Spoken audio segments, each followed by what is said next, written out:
Junebug. My name's Junebug. I totally blanked there for a minute. Now, this is not the usual setup. I still have my bench, and I always redecorate my background slightly. The window is usually not there. I don't really like that in the frame. This lamp is usually on, but it's usually not right here. So, I do want your opinion. Be brutally honest. Do you prefer it with the light or without?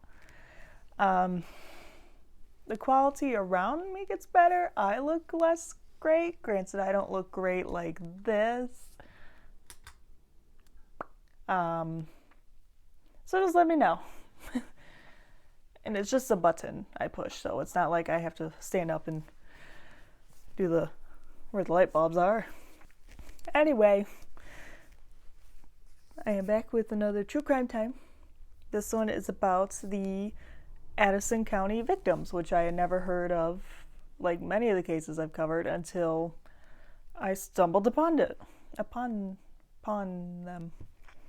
So this took place in 1932/34, and the ages are between 9 to 15 to 30 plus.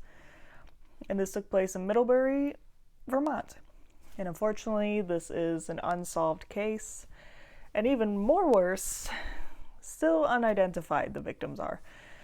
As you could probably tell by the fact that it's about Addison County victims and not specific names, unfortunately. So unsolved and unidentified, which I have not covered one of those on this channel yet. No. Well, sort of. Little Lord Fauntleroy, I guess, was. They just gave him the name Little Lord Fauntleroy. Anyway, ignore my book. Anyway, this is an 80-year-old cold case, about 80 years old or slightly older above, not exactly 80 on the dot. You get that. So on Wednesday, May 15th of 1935, Mary Dague, it's spelled D-A-G-U-E, so I'm not quite sure, and her 18-year-old daughter, Inez Perry, were on a walk looking for mayflowers. It's May, perfect time for mayflowers. Makes sense. So the daughter, Perry, went to kick a white rock, and turns out it wasn't a rock, it was a skull. Which, I'm like, wait a minute, was it a piece of the skull and she thought it was a little pebble? Or was she prepared to kick, like, a big rock? Like, because that seems like it would hurt your foot. She's 18. I feel like she should know that. Anyway, that was just like, wait a minute. Was she just about to punt this big old rock with her foot? Anyway. So they called the police, obviously, and good for them. By nightfall, Sheriff Ralph G. Sweet, with help, of course, uncovered the remains of a mother and her 2 children. The case was instantly called a homicide due to all 3 of the victims having gunshot wounds in their heads. And each one only had one, and there was 1 clean shot in about the temple for all of them. And there are photos of, like, the skulls with the hole. I'm not showing them. But if you really want to see them, they're out there. So, per usual things like this, a nationwide search of missing persons as well as possible victims was launched. But we know now that that never solved anything because it's still a cold case for the past 80 years. So we're going to dive a bit deeper now, the basic stuff. So the mother, because at this time they didn't really have the genetic testing we have to see, like, for sure if it was the mother of the children. But the mother was said to be between 35 and 45 years old. One kid was about 9 to 11 years old, and the other was about 13 to 15 years old. Doctors at the time stated they were related due to similar bone structure and anemia. So like I said, they didn't really have, like, taken out some DNA from each one to really see if they're related. they're just saying they're related due to the circumstance, their bone structure, and anemia. So the early reports show the kids as a boy and a girl, but later, and I think what we know today is it's 2 boys. They all had dental work done, it showed, with the eldest child having $1,500 worth of gold in his mouth, or her at the time. They still thought one of them was a girl, which seems still expensive. Like, yeah, but in today's terms, that's $31,000 worth of gold in this child's mouth. So they're probably thinking they hit gold, but that's a terrible joke. And you know, dental records can be pretty valuable for situations like this. So they sent out the dental records like, hey, dentist who put the $31,000 worth of gold in this kid's mouth, who was it? So we'll get back to that later with the results. So the victims were found on the side of a remote logging road leading to a hunting camp. And they were under a thin layer of pine needles and leaves because it's been some time. They were bound tight in an army duffel bag. And a tree root had grown over the legs of one of the victims. So obviously they had been there a substantial amount of time before they were discovered. Since they were just bones, it was thought they were exposed to elements for about 3 to 5 years before being discovered, which seems insane. But if it was a remote road, not everyone has a vehicle. Like, why would you be on the remote logging road? Well, the mother-daughter were picking flowers, but still. Police thought this maybe happened while they slept, the victims, due to their gunshot wounds, again being 1 per victim in the same, each like in the temple head area, and it's a clean shot. They thought because of that they could be sleeping, but also they found the remains of a pillow. But they were found 3 to 5 years later. It's a remote area. I feel like junk could have just, it's not a guarantee it was their pillow, is what I'm getting at. Also, sorry I bonked the mic. Why would the killer take the pillow with them? Who knows? I have some other evidence found around them. Remember, 3 to 5 years later, they were out there 3 to 5 years, so if it's their stuff or things related to the case is not like confirmed, but this is some of the stuff around them.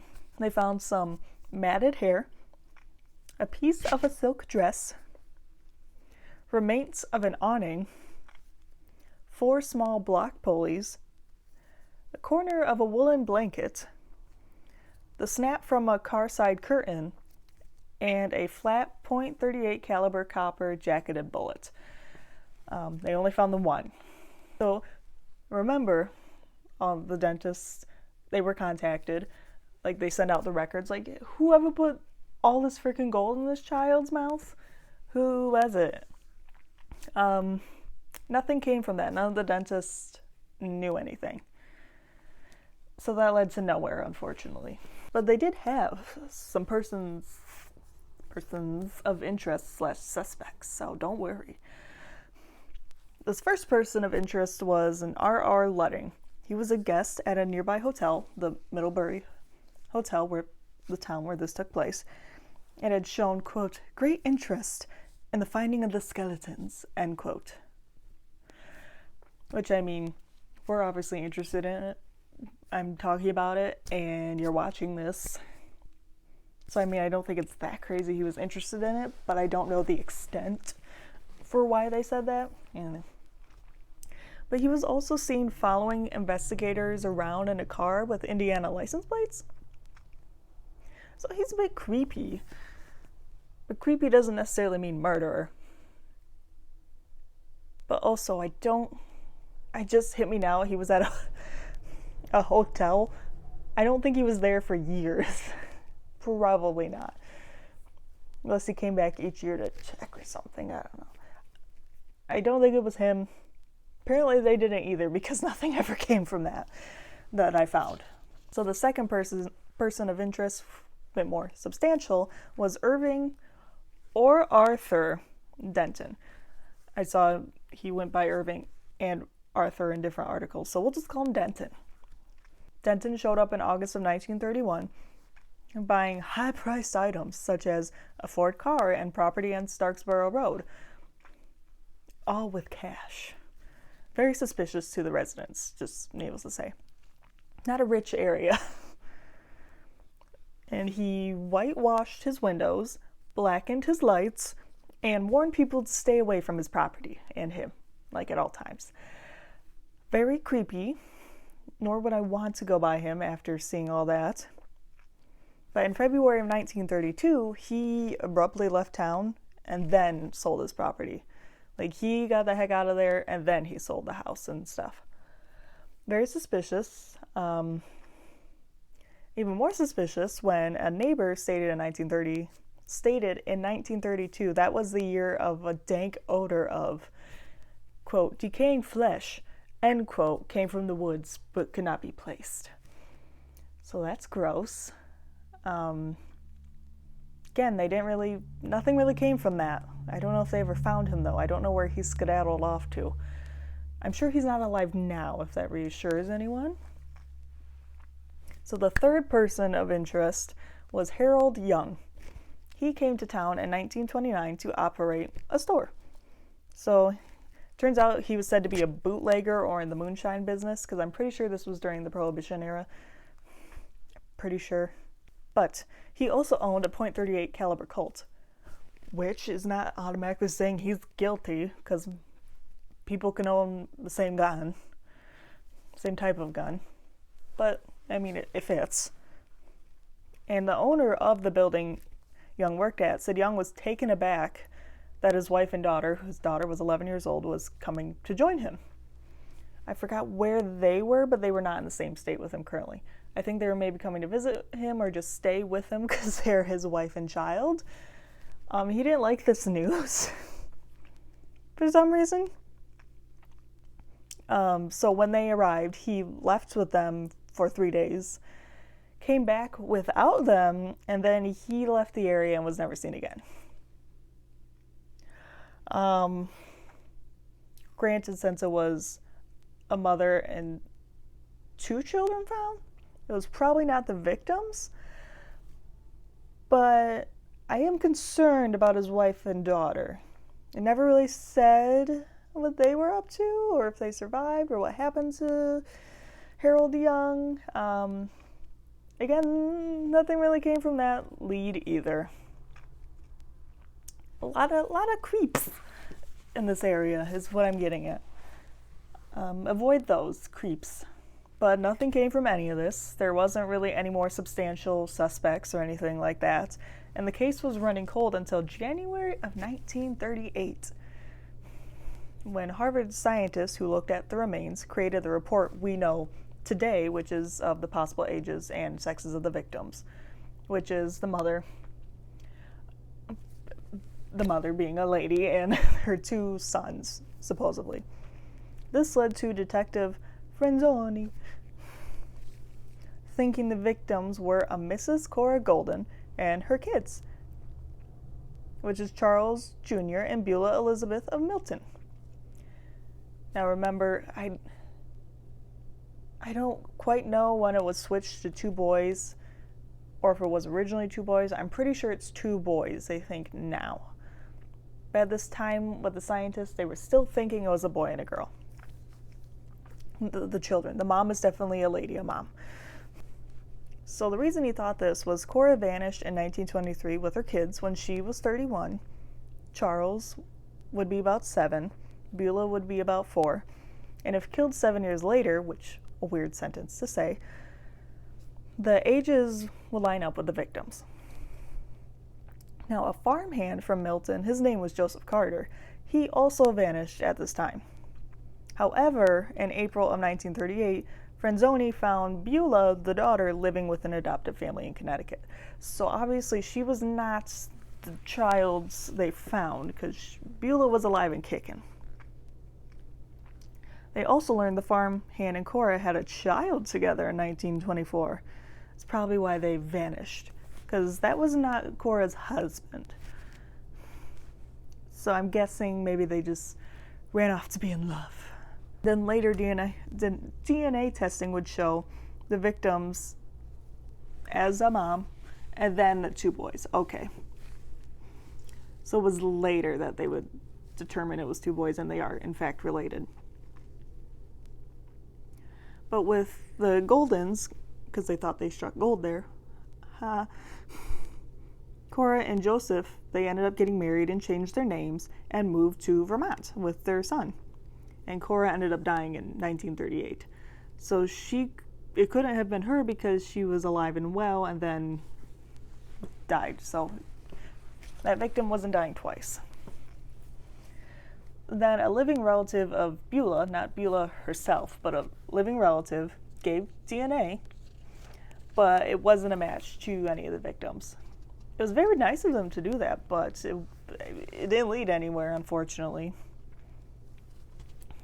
But the victims are now laid to rest in a Middlebury cemetery with a headstone that says, quote, 3 souls known only to God, end quote. And unfortunately, that's it. It's a very cold case. Like, it's in the freezer, basically, after 80 years. I guess this is a shorter video, so that's nice. I need to stop wrinkling my forehead. Oh boy. Here, let's try the light now. Here, we'll try it this way so you can get a better view of it. And like, this case is so, there's not much on it. It took me some digging. I almost had to buy like an article subscription. But I got most of my info from Burlington Free Press and the photos as well. So that will be at the link below if you want to see the article and all the photos, because I'm not including the ones with their gunshot wounds. And the people who took the photos as well. I'm also going to include my usual find a grave. So you can leave nice words or flowers. Or just, I guess, read if you want to do more info. More research about it, you can. There's not much. They don't even have a generic Wikipedia page, which is sad. Sad in a sense, like, that's how not known they are. If that makes sense. I'm not saying you need to have a Wikipedia page to be cool or something, but it shows that they're not as, like, prominent, or no one's taken the time to make a Wikipedia page for them. Also, there is, I think, 2 ladies that I stumbled upon when doing research that do a lot of research on this case and putting stuff together that they find to hopefully maybe try to solve it or try to bring as much details together as they can. So in the off chance you know anything, like if you're ever wondering, like, hey, what happened to great Aunt Beth and my cousins? You never know. They're related to someone. Someone knows them. If they're still alive, the person who knows them, it's a different story. But still, someone knew these people. If you got any weird family secrets, you're like, wait a minute. Now's the time. So I'm going to link them below. I forgot their names, unfortunately. Because the website, I believe, it's black with, like, red writing. Or it was red with black writing, and my eyes hurt so bad, so I didn't really get info from them. But I'll try to link that below so you can check out them. And then with the Burlington Free Press and some places where I got my research, as well as the Find a Grave. And, well, I hope you had a nice Christmas, because I don't think it was before Christmas last time. Hope you had a nice Christmas and a Happy New Year. And I hope you're still having a Happy New Year. And that's it. Tell me about the light, please. I know it would also help if I filmed when the sun's out. I know that. But the sun sets pretty dang early still here in Michigan, so I have to work still. This isn't my job. I make $0 doing this, so I'm obviously going to do my paying job before this. Anyway, see you next time. And please let me know about the lighting. And if you know anything about these people, or who they could be, or know anything, contact someone. Bye-bye.